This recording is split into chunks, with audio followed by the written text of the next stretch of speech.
राज्यातील शेतकरी बांधवांसाठी पुन्हा एक महत्त्वाची माहिती समोर आलेली आहे। मित्रांनो, राज्यातील शेतकरी बांधव हा बऱ्याच महिन्यांपासून कर्जमाफीची आतुरतेने वाट पाहत होता। अखेर आता शेतकऱ्यांना कर्जमाफीची घोषणा करण्यात आली। मित्रांनो, 30 जुलैपर्यंत शेतकऱ्यांना सरसकट कर्जमाफी होईल, म्हणजेच 2 लाख रुपयांपर्यंत कर्जमाफी होईल।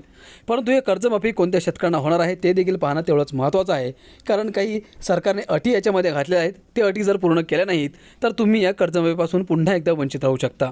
तर मित्रांनो बघा, ज्या शेतकऱ्यांची ॲग्रीस्टॅग नोंदणी असेल त्यांनाच आता कर्जमाफीचा लाभ मिळणार आहे। परंतु हे ॲग्रीस्टॅग नोंदणी करण्यासाठी शेतकऱ्यांना काय करावं लागणार आहे, त्याआधी कोणकोणते शेतकरी पात्र आहेत, सविस्तर माहिती या व्हिडिओच्या माध्यमातून आत्ता आपण जाणून घेणार आहोत। त्यामुळे शेतकरी बांधवांना हा व्हिडिओ तुम्ही पूर्ण बघा आणि आपल्या माझी माहिती या यूट्यूब चॅनलला सबस्क्राईब करा, कारण अशीच महत्त्वपूर्ण माहिती तुम्हाला रोज आपल्या या चॅनलच्या माध्यमातून बघायला मिळणार आहे। तर चला ही सविस्तर माहिती पुढीलप्रमाणे जाणून घेऊयात। शेतकरी मित्रांनो, कर्जमुक्तीसाठी पात्र ठरलेल्या शेतकऱ्यांच्या नावाची पहिली यादी शासनाकडून पूर्ण झालेली असून ग्रामपंचायत तहसील कार्यालयामध्ये यादी प्रसिद्ध होणार आहे अशी माहिती आहे। विशेष म्हणजे ॲग्रीस्टॅग नोंदणी असेल तरच कर्जमुक्तीला शेतकरी पात्र ठरणार आहेत। पुण्यश्लोक अहिल्यादेवी होळकर कर्जमुक्ती योजनेचे अंकेक्षण पूर्ण झाल्यानंतर कर्जमुक्तीला पात्र शेतकऱ्यांच्या नावाची यादी प्रसिद्ध करण्याची प्रक्रिया हाती घेण्यात आली आहे। राज्य शासनाने या प्रसिद्ध करण्याचे आदेश दिल्यानंतर शेतकऱ्यांना कर्जमुक्तीचा लाभ दिला जाणार आहे। त्यासाठी प्रारंभ पात्र शेतकऱ्यांच्या नावाची पहिली यादी संकेतस्थळावर प्रसिद्ध होणार आहे।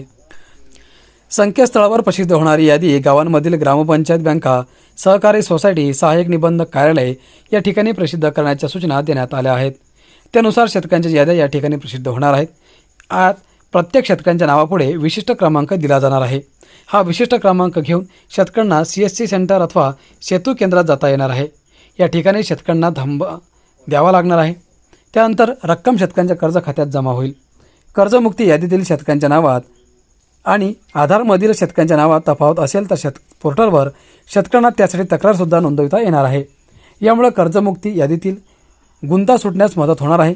शिवाय कर्जमुक्ती शेतकऱ्यांचा मृत्यू झाला असेल तर शेतकऱ्यांच्या वारसाला मृत्यू प्रमाणपत्र बँकेत सादर करावे लागणार आहे। यानंतर बँक या प्रकरणात शेतकऱ्यांच्या वारसाची KYC झाल्यानंतरच वारसाला कर्जमुक्तीचा लाभ मिळणार आहे।